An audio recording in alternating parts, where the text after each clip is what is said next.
Hi, I'm Dr. Ellen Stofan, also known as Dr. E. And I'm Dr. Thomas Serbuk, and also known as Dr. Z, and we're here with another episode of Easy Science, focused on the science of the next mission to Mars called Perseverance. Before we get there, tell us about where we are. So we're at the Stephen F. Udvar-Hazy Center, which is one of our two National Air and Space Museums, but we're back behind the scenes of the museum, actually. This is what's called the Dulles Collection Center. It's where we store aircraft and spacecraft that we don't have room for out on the floor, partially because we're renovating our building on the National Mall, but it's also where we get new acquisitions. We come in, make sure they're in good condition. In the case of this guy, this is the testbed rover that was used for the Spirit and Opportunity rovers, so it's an exact copy. One of the things we're having to work on with our conservators is not to clean all the red dust off of it, because JPL had this operating in a testbed that exactly simulated the Martian surface. So that red dust on this is Earth dust, but it's history. What did we learn from Spirit and Opportunity that really set us up to do Perseverance? So with all of our orbiters and rovers that NASA as well as the international community has had at Mars, we've really been doing something that we like to call follow the water. And Spirit and Opportunity really laid the groundwork of understanding very early in Mars's history. Mars was wet. And you don't only want to know that Mars was wet. If you're thinking about could Mars have hosted life, you're also really asking questions about how long did the water stay? What kind of water? Was it very acidic? Was it very basic? Were the conditions conducive to life? And Spirit and Opportunity really set us on the path. Yes, there was water. Yes, it persisted for quite some time. So in mid-February next year, we're going to land in a place called Jezero Crater, 28 miles in diameter. Now, talk to us about the environment of that crater. Why is that the right place to go? So with our orbiters above, we looked for minerals, types of rock that we know are associated with water. In this case, clays.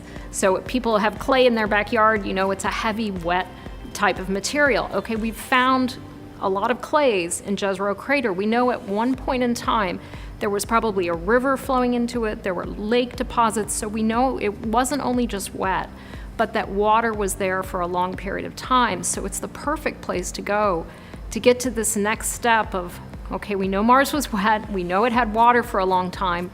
Were the conditions conducive to the evolution of life? That's really exciting. And you know, the one thing I also learned from researchers just like you is when you land there, there's many different, what they call geological units, many different parts of the Mars history within driving distance, which really allows us to take samples of that Mars history and really bottle it up and bring it back to the best labs that we have available, which are the labs here on Earth. Each of those layers of rock in that crater are like pages in a history book. So each one preserves a specific amount of time. The type of rock and the chemistry of those rocks really tells you what was Mars like at that exact point in time.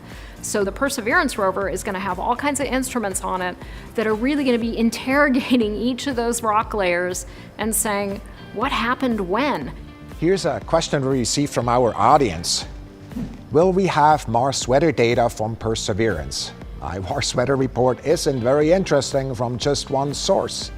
Just one source, of course, he's talking about InSight. Right, InSight, and we get a little bit of data from Curiosity. Now, Mars has a lot more simple weather than the Earth does, but just think if you only had weather data from Cleveland, Ohio, and nowhere else on the planet. When we're trying to understand weather, and then the next step of understanding climate, you really need to understand what's happening globally. This is really important because studying weather and climate on other planets, we turn around and use that information to help us improve weather and climate models here for our own planet. It really helps to have something to compare this planet to.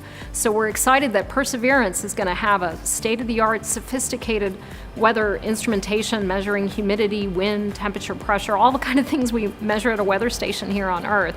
So stay tuned and you'll start getting slightly better weather reports from Mars. That's really cool.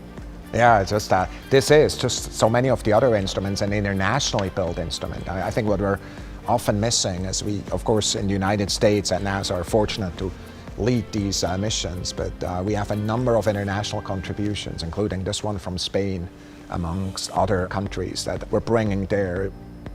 Is there something about Perseverance that you think I can't wait to find this out?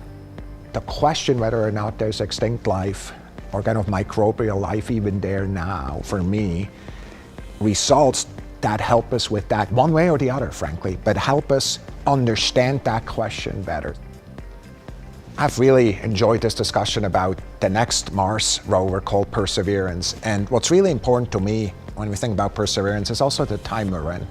This has been a tough time for the teams that built Perseverance, but also for the whole world for a variety of reasons. And the word perseverance, when the high school student in Burke, Virginia came up with it, that was a really cool name, but it's so much more meaningful for all of us. Are you feeling that way? I agree. It exemplifies to me what NASA is all about, and to me it's a huge model for this country. We don't give up, we keep trying, and when humans really put their minds to it, they can solve any problem.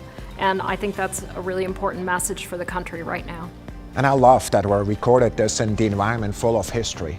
Some of these stories are very difficult, and some of the stories are just full of perseverance. And I just want to tell you, I just look forward to coming back for another episode of Easy Science.